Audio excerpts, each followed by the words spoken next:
Amados irmãos, todos nós, todos, não só nós, todos, experimentarão o fogo, ou o fogo do Espírito Santo, ou o fogo do inferno. Todos experimentarão o fogo. Quem escolhe experimentar o fogo do Espírito Santo, diga amém. Amados, existem áreas da nossa vida que precisam queimar. Tem áreas da nossa vida que tem que arder dentro de nós. E quando o pastor Jefferson, o irmão pastor, a gente se conheceu pelo WhatsApp, o irmão já entregou aqui. Quando o pastor Jefferson me convidou para essa conferência em nome de seus pastores, em nome da igreja, que coisa instantânea, Deus já me deu 4 coisas na minha mente que eu deveria dividir aqui. 4 coisas. 3 coisas imediatas, uma logo em seguida, para dividir com os irmãos. 4 áreas que nós precisamos de fogo. 4 áreas da nossa vida. 4 partes da nossa vida, do nosso ser, que precisam de fogo. E a primeira delas é fogo nos olhos. Se você gosta de anotar, coloque aí, número 1, fogo nos olhos.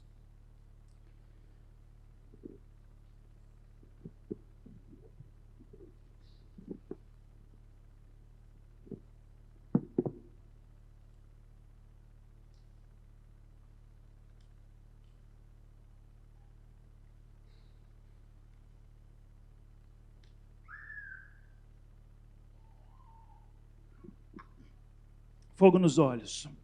Em Lucas capítulo 11, verso 34, olha o que Jesus diz. Os olhos são a candeia do corpo. Quando os seus olhos forem bons, igualmente, todo o seu corpo estará cheio de luz. Mas quando forem maus, igualmente, o seu corpo estará cheio de trevas. A candeia do corpo. Você já observou que pessoas que estão querendo fugir, elas não olham nos olhos? Já pensou que mulheres, quando querem destacar os olhos lindos, azuis ou verdes, elas passam alguma coisa a mais assim, pintam mais perto dos olhos? Estão rindo, né?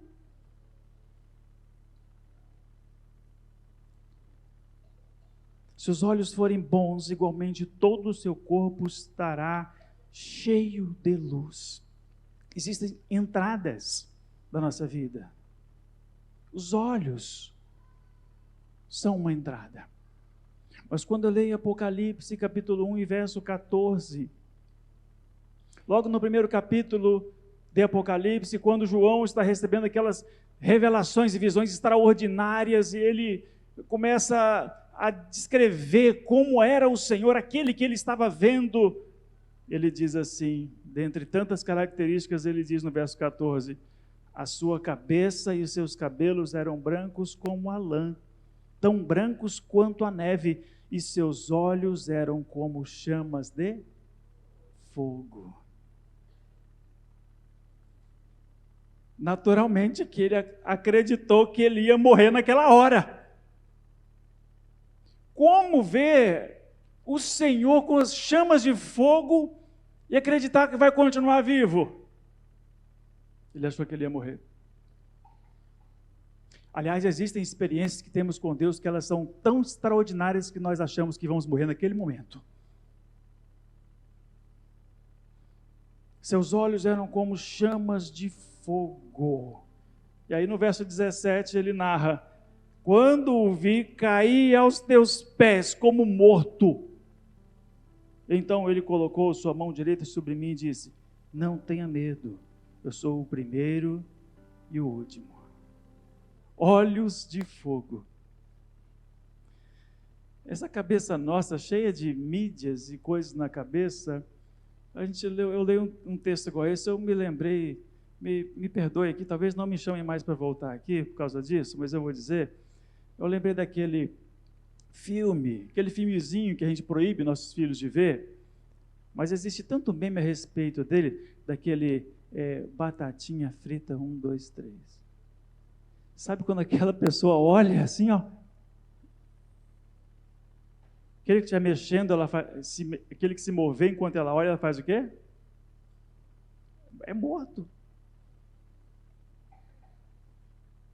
Os olhos do Senhor são como chamas de fogo. Quer você estar na frente desses olhos? Eu comecei a pensar, Deus, porque chamas de fogo, e se nós também tivermos fogo em nossos olhos,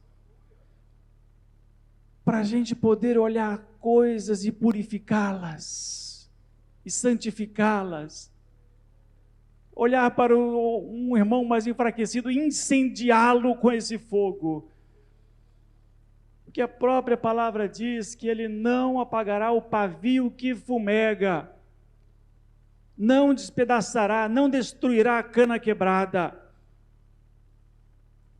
Esse Deus é cheio mesmo de entranhas de misericórdia. Quantas vezes nós estamos como um pavio fumegando, e ele tem que vir, e ele vem mesmo com o fogo do seu Espírito e nos incendeia novamente. Quantos já experimentaram isso da parte do Senhor? No momento de fraqueza espiritual, no momento de necessidade desse fogo, ele vem com o teu Espírito e sopra sobre a sua vida, e te incendeia novamente. Deus é maravilhoso. Então, como se trata desta passagem de Apocalipse, eu chamo que esse fogo nos olhos é a chama da parousia.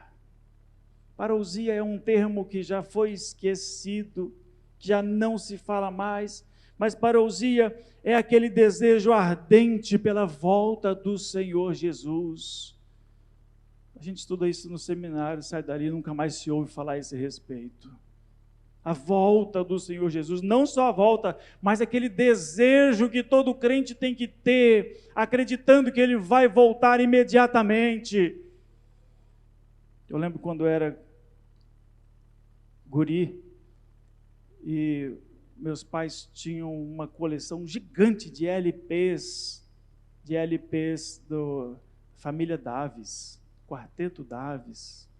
Tem alguém dessa época aqui? Dá um sinalzinho discretamente assim. Hã? Não? É, né? Diga-se de passagem, uma das regiões mais evangelizadas do Brasil.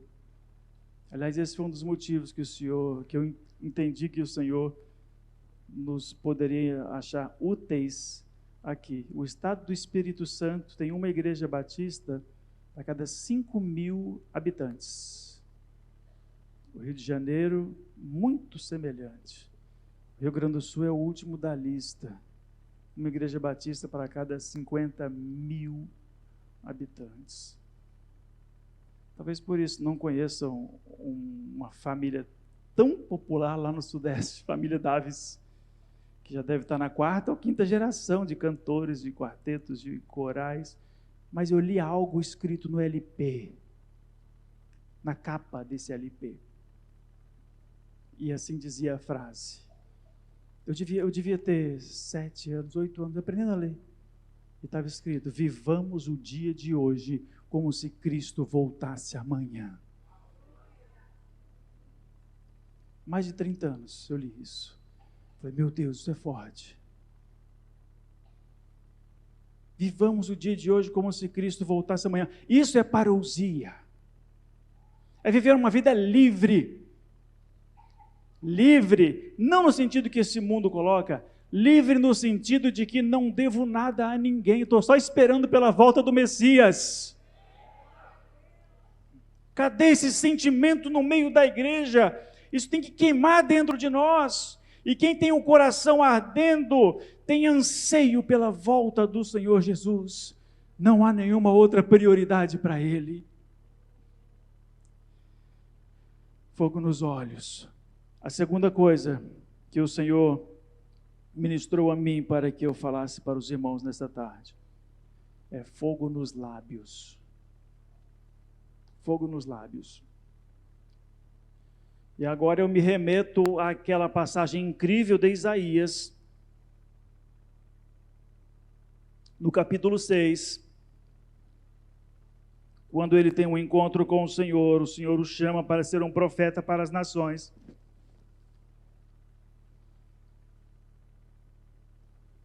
Isaías 6, 5 a 7. Então gritei: ai de mim, estou perdido, pois sou um homem de lábios impuros, e vivo no meio de um povo de lábios impuros, e os meus olhos viram o Rei, o Senhor dos exércitos.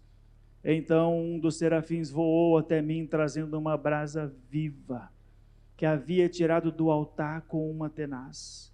Com ela tocou a minha boca, e disse: veja, isso tocou os seus lábios, por isso a sua culpa será removida, e o seu pecado será perdoado. Fogo nos lábios, uma brasa viva, incandescente, retirada do altar. O que Isaías relatou que ele tinha de uma problemática para ser usado pelo Senhor, para ser um profeta às nações, era que ele era um homem de lábios impuros e que morava no meio de um povo que era igual a ele. E o nosso Deus já resolve esse problema. Se o problema está nos teus lábios, eu vou colocar uma chama viva nele. O seu pecado vai ser perdoado. Amados, o Senhor é tão cheio de misericórdias que qualquer impedimento que houver em nós, qualquer sujeira, qualquer impureza, Ele limpa, Ele lava, Ele purifica. Porque Ele é santo, porque Ele nos ama e Ele nos quer realizando a sua obra. Mas Ele não coabita com o pecado. Por isso nós precisamos desse fogo em nossos lábios. Paixão por bendizer, paixão por abençoar, paixão por dizer a verdade apenas, paixão por mudar o assunto quando estão falando mal de alguém. A credencial do pregador, a credencial do profeta são os lábios purificados, que tem autoridade para falar, para repreender, para corrigir, para exortar, como Paulo disse e ensinou ao jovem Timóteo. Deus só entregou a missão a Isaías depois que o seu problema do pecado foi resolvido, depois que os seus lábios foram purificados, depois que os seus lábios foram santificados. O salmista também disse em Salmo 141, verso 3, coloca, Senhor, uma guarda à minha boca, vigia a porta de meus lábios. Glória a Deus. O salmista sabia que ele por si só não conseguia. Alguma semelhança comigo e com você? Senhor, me ajuda! Porque a língua coça às vezes, né? Coloca um guarda aí. É quando eu leio Tiago, capítulo 3, verso 2. Todos tropeçamos de muitas maneiras. Se alguém não tropeça no falar, tal homem é perfeito, sendo também capaz de dominar todo o seu corpo. E quantos outros textos, irmãos, poderíamos dizer a respeito dos nossos lábios, do que proferimos? Tal homem é perfeito. Olha o que Tiago está dizendo. É difícil encontrar um homem assim, uma mulher assim, que não tropeça no falar. Por isso que nós precisamos, como Isaías precisou, de fogo nos lábios. Amém? Glórias a Deus. E a terceira coisa, terceiro ponto.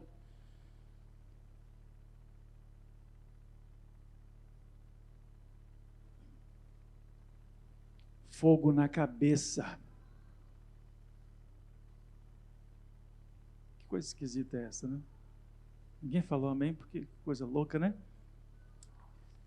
é que Atos capítulo 2 e verso 3, a gente tem o costume de olhar o fogo nos lábios, as línguas de fogo.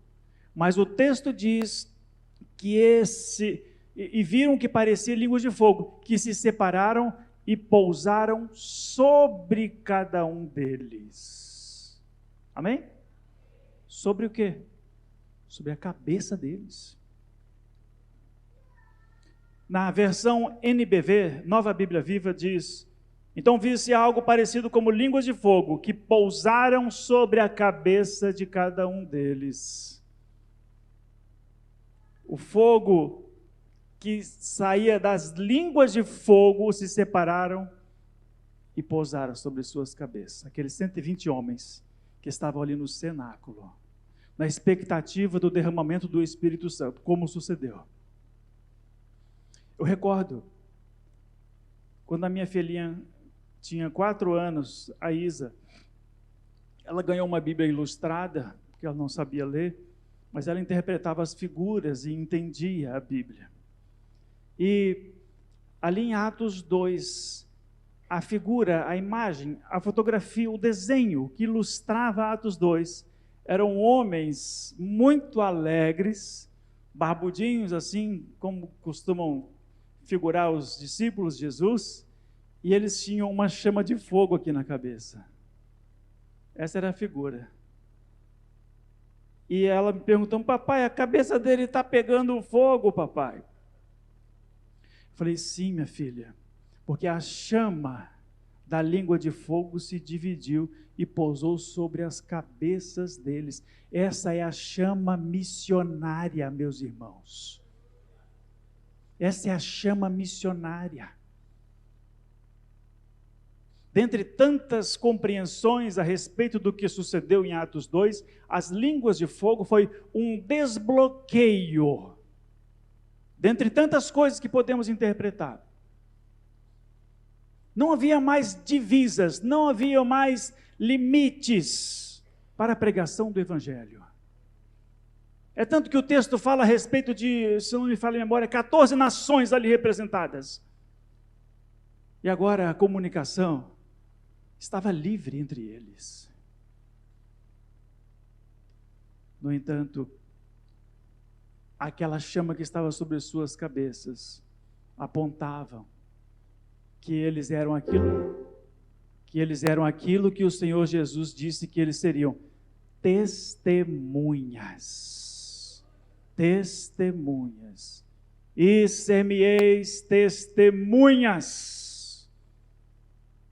É para isso essa chama que está sobre nossas cabeças, para ser testemunhas, para pregar o Evangelho, para anunciar a palavra de Deus.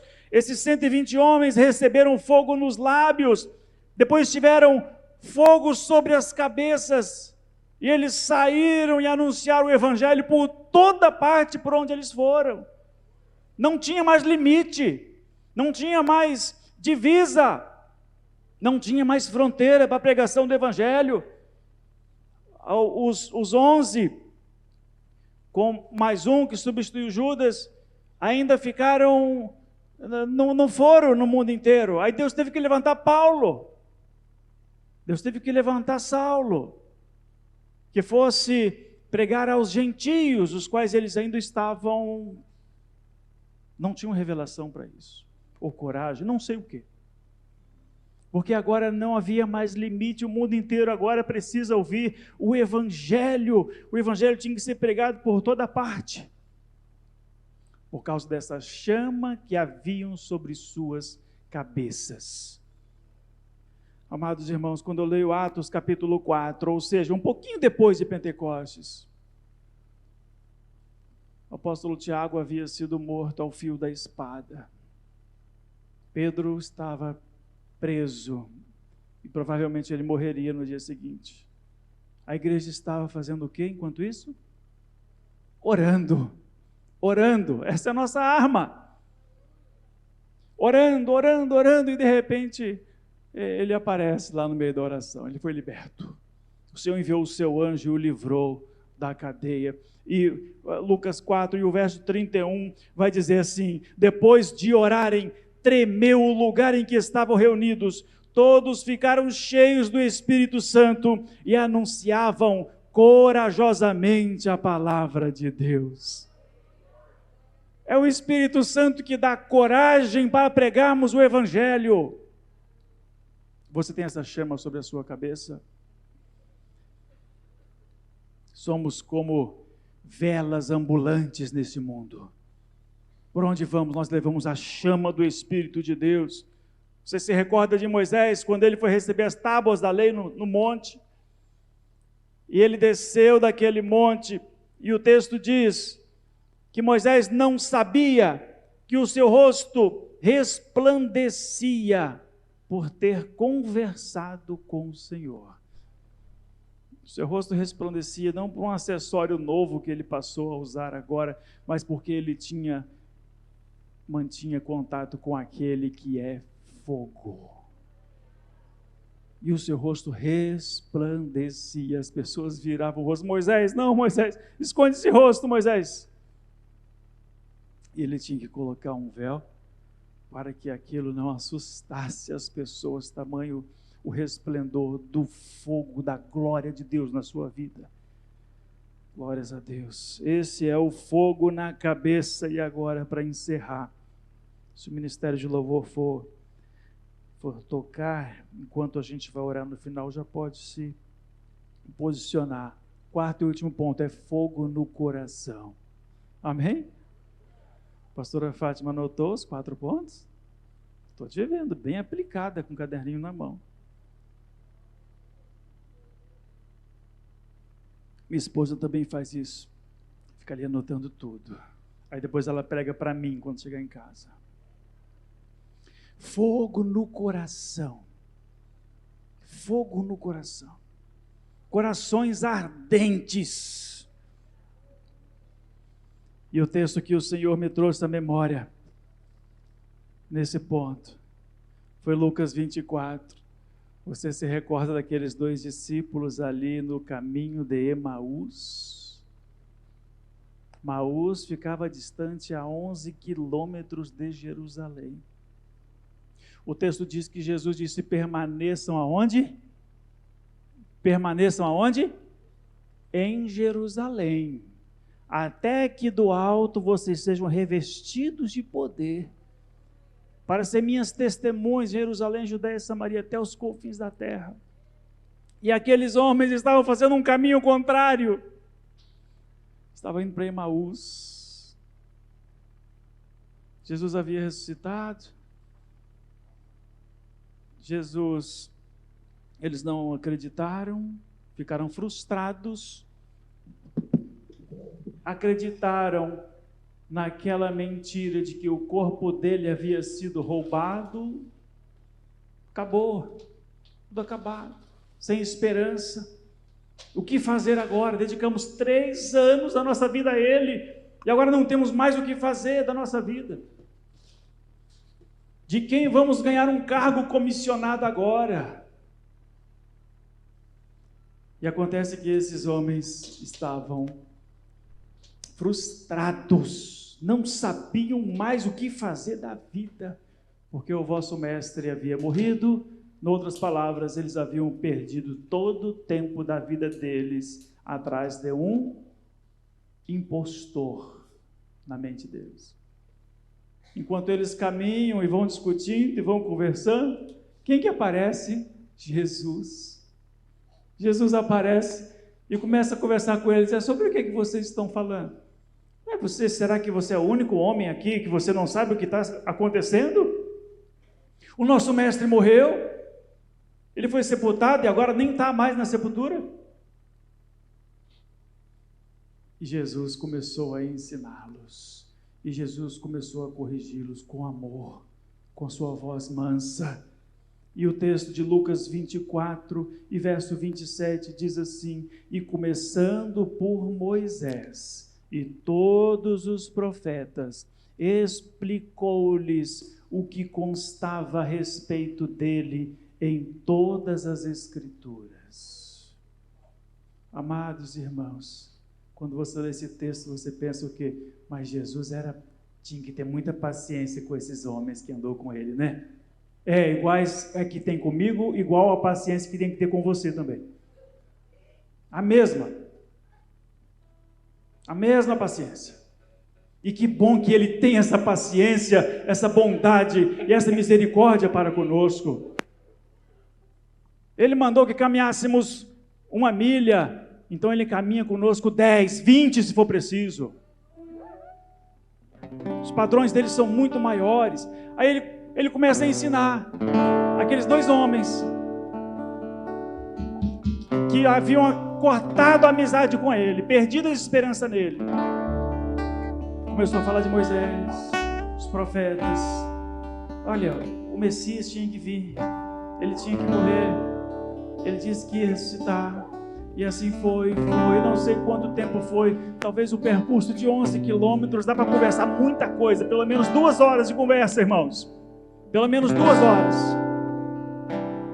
E no verso 32 vai dizer assim: quando Jesus se retira do meio deles, aqueles homens percebem a oportunidade que eles perderam, e eles perguntaram-se um ao outro: não estavam ardendo os nossos corações dentro de nós, enquanto Ele nos falava no caminho e nos expunha as Escrituras?